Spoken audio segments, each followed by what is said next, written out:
Sí, preguntas que resuenan, diría yo. Fue un posteo de Jorge Alemán de ayer. Evidentemente en España, bueno, están pasando cosas, también hay una coalición de gobierno que está siendo atacada, ahora vamos a ver de qué manera.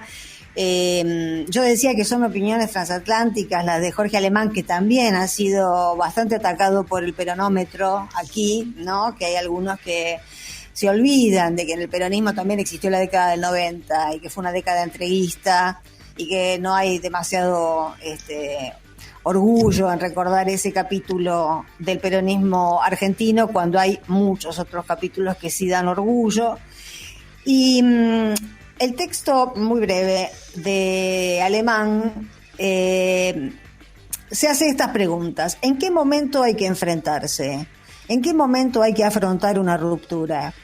¿Y qué pasa si se sabe de antemano que se perderá otra vez la batalla? ¿Qué pasa si en el enfrentamiento perderán mucho los que han estado a tu lado? Y si de tu batalla apenas queda en la historia una huella fácil de olvidar, igual tendrás que enfrentarte para dejar en pie una marca de dignidad frente a los hechos. Están además esperando que te enfrentes, los enemigos y los tuyos, los que después pagarán el dolor de la nueva derrota. Por ello no hay más remedio que ganar, y para ello la respuesta a estas preguntas necesita el tiempo necesario para organizarlas en un nuevo teatro de operaciones. Ganar tiempo no es retirarse. Bueno, hermosas palabras las de Alemán, y yo creo que nos hacen, por eso decía, palabras que resuenan, porque por un lado en España, lo que está pasando después de la derrota que ha sufrido la coalición de gobierno progresista del PSOE con Unidas Podemos, que se retiró Pablo Iglesias de la política, pero Unidas Podemos sigue conformando la coalición de gobierno y es más, tiene también su candidata a presidenta, que es Yolanda Díaz. Pero ¿qué hace Díaz Ayuso siguiendo la lógica que ya venimos planteando acá y que como esto es una derecha trumpista, que se ha internacionalizado y que está fogoneada desde algunos tanques de pensamiento norteamericanos y también desde España, ¿no? Sobre todo la Fundación Libertad de Vargas Llosa. Bueno, Díaz Ayuso, que es esa alcaldesa que impuso el eslogan libertad o comunismo, y finalmente logró que lo que ellos llaman libertad arrasara en una ciudad que es la que acumula probablemente la mayor cantidad de muertes en todo el país.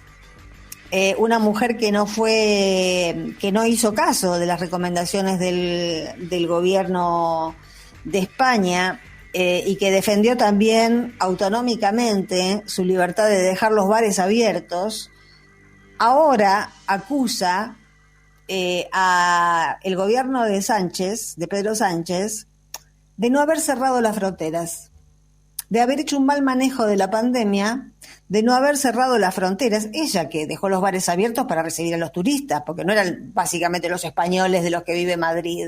Madrid vive del turismo y por eso la excusa o el argumento era que Madrid tenía que quedar abierto porque tenía que recibir turistas. Ahora, con esta impudicia, con esta destrucción del lenguaje, con esta destrucción de la ética, con este no lugar desde el que hablan estos personajes trumpistas, acá en Estados Unidos, en España, en cualquier parte del mundo donde haya este núcleo de este neofascismo que tiene origen en la aparición y la irrupción de Trump en la historia de Estados Unidos, pero que tampoco se terminó de retirar. También lo acusan a Biden todavía de fraude. Bueno, con esa liviandad que uno puede refutarla y decir, pero loca, no cerraste un bar y venís ahora a querer voltear un gobierno, porque a lo que se juega es a la destitución de Sánchez y a la destrucción de la coalición de gobierno para ofrecérsela de nuevo en bandeja al PP. Una mujer que no fue capaz de cerrar un bar, ahora objeta al gobierno nacional porque no cerró las fronteras. No tiene ninguna lógica, pero lo que tenemos que entender es que el trumpismo no se maneja con lógica.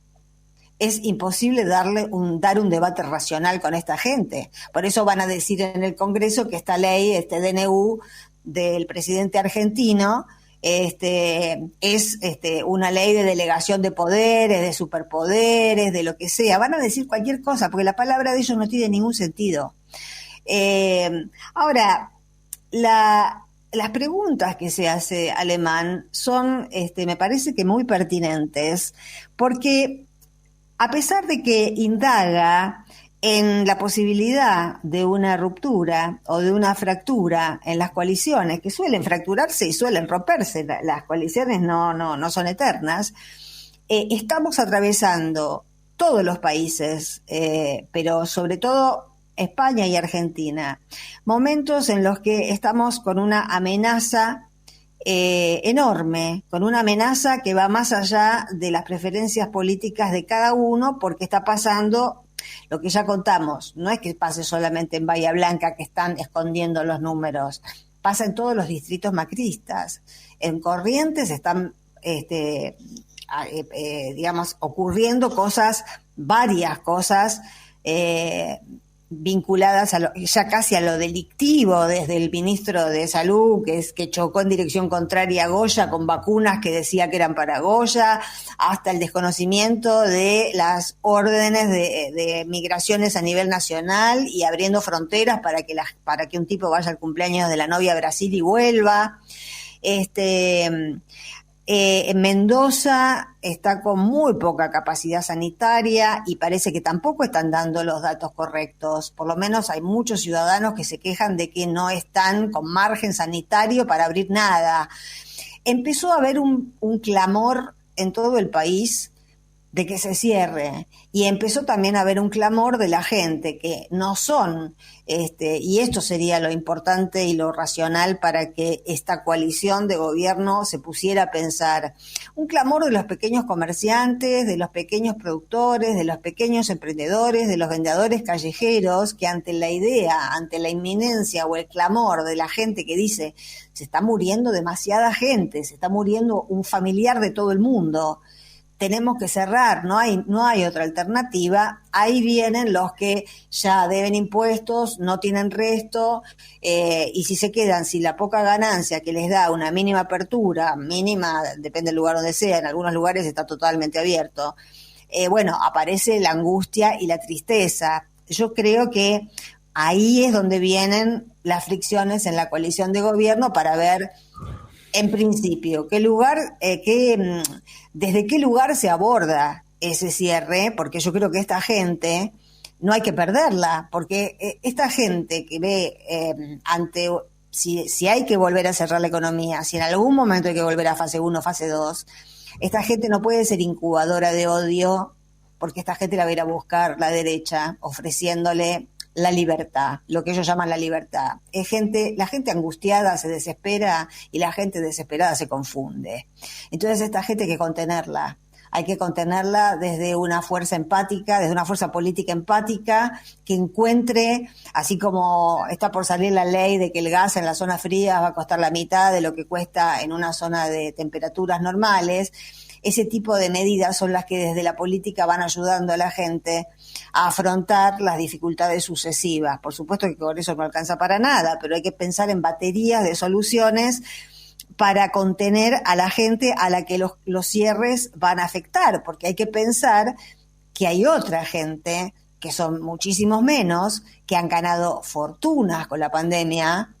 Tenemos al CEO de Mercado Libre que se fue a Uruguay, que no quiere pagar el impuesto extraordinario y que además lo quiere judicializar. Entonces es hora de ir, y yo creo que ahí están las fricciones internas de quién es el que tiene que pagar, o quién es el que tiene que aportar más, o cómo apretar más. De una manera, tenemos a la Corte Suprema que dice que todo lo que se decida es inconstitucional. Bueno, pero por un lado me parece que en lo que tiene que ver con el frente interno, con lo que más nos interesa a nosotros, vos lo dijiste la semana pasada, el tema de la subrepresentación del kirchnerismo.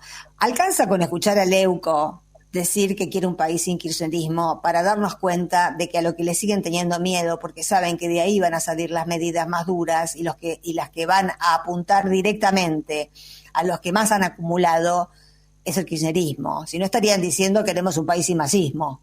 No, el masismo no les molesta el kirchnerismo. Entonces no hace falta ser Einstein para entender que si el trumpismo local, que se llama Juntos por el Cambio, sigue insistiendo con que la enemiga número uno es Cristina Kirchner y lo que quieren es un país sin kirchnerismo, quiere decir que si el kirchnerismo no existiera, con el resto del peronismo se arreglarían como se arreglaron en los 90. Entonces, yo creo de verdad que hay mucha gente que no es kirchnerista, que está en el frente de todos y que ha asumido un rol histórico, que sabe que está librando una pelea histórica, que sabe que de acá no es tan fácil deslizarse hacia la derecha sin pagar un costo con la historia. La verdad, creo que hay que aprovechar que ya recorrimos un camino bastante largo y difícil juntos, repactar algunas cosas, como que no estamos malditos los que provenimos del kirchnerismo, porque a veces uno se siente así, se siente con sarna todavía, 1 año y medio después. Repactar algunas cosas porque es una falta de respeto también con la dirigente que aportó más volumen de votos a esta alianza, y mantener solidariamente el gran trabajo que tenemos por delante si queremos que este pueblo sufra menos. Se vienen tiempos muy complejos porque de verdad el sistema sanitario está muy colapsado. Las vacunas están llegando, pero no se sabe si se llega a tiempo para evitar. Estamos con mucha cantidad de muertos. Somos el 5º país en el mundo con mayor cantidad de muertos. Ellos lo han logrado. Ese era el plan de Juntos por el Cambio. No lo hemos podido evitar porque toda medida, con todas las medidas que se intentó evitarlo, rebotaron contra un poder judicial que está enfermo. El tema de Casal, que Clarín lo defiende a capa y espada como si fuera un empleado de Clarín, y la verdad, creo que hay que encontrar la manera de, por un lado, lo urgente, la batalla número 1 es tener un poco de justicia, contar con un poco de justicia imparcial, no con justicia kirchnerista. Nunca estuvo en los planes de nadie tener justicia kirchnerista. Lo que pasa es que le llaman justicia kirchnerista a lo que no es justicia macrista. Pero eso es una trampa lingüística de los millones de trampas lingüísticas en los que cayeron millones de personas en un país que tiene poco entrenamiento para vérselas con psicópatas como estos y que además, yo sigo insistiendo, seguimos con muy pocas bocas de expendio para replicar estos discursos que adviertan a la población para que no sigan cayendo en las trampas que 5 veces por día le tiende gente inescrupulosa y realmente que ya roza lo psicopático.